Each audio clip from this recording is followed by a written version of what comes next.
ফিরলাম বিরতির পর। 6 বছরের এক নাবালিকাকে শ্লীলতাহানি এবং সেই অপরাধে 50 বছরের আসিফ আলীর 3 বছরের জেল হাজতের নির্দেশ দিলেন বিচারক। সঙ্গে 5,000 টাকা জরিমানাও করা হয়েছে।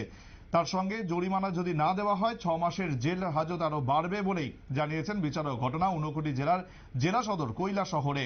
এই ব্যাপারে কৈলাসহরের ঊনকোটি জেলা আদালতের সরকারি আইনজীবী সন্দীপ দেব রায় এবং সুনির্মল দেব তারা জানান যে 2023 সালের 22শে জুন ভগবাননগর গ্রাম পঞ্চায়েত এলাকায় 6 বছরের এক নাবালিকাকে তার নিজের বাড়িতে বিদ্যুৎ না থাকায় পাশের বাড়িতে গিয়ে মোবাইল চার্জ করে নিজের বাড়িতে ফেরার পথে 50 বছরের আসিফ আলী নাবালিকাকে জোর করে পাশের জঙ্গলে নিয়ে গিয়ে শ্লীলতাহানি করে এবং নাবালিকা তারপর অজ্ঞান হয়ে যায়।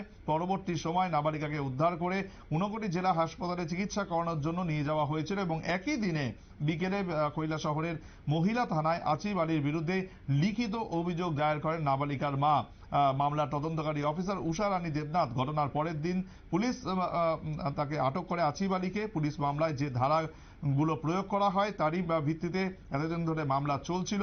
10 জন সাক্ষ্যদান করে এবং অবশেষে সেই মামলার রায়দান হলো।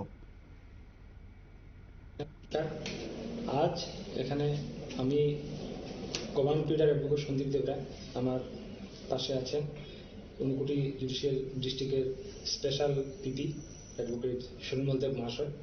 আজ আমরা যে মামলাটিতে আমাদের আজ জাজমেন্ট পাস হয়েছে সেটি নিয়ে আজ আমরা এখানে বসেছি।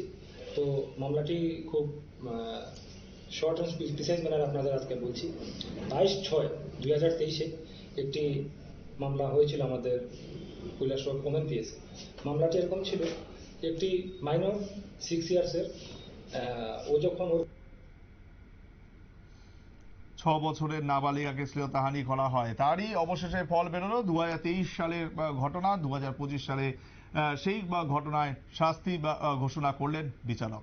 সময় আরো একটি বিরতির, সঙ্গে থাকুন।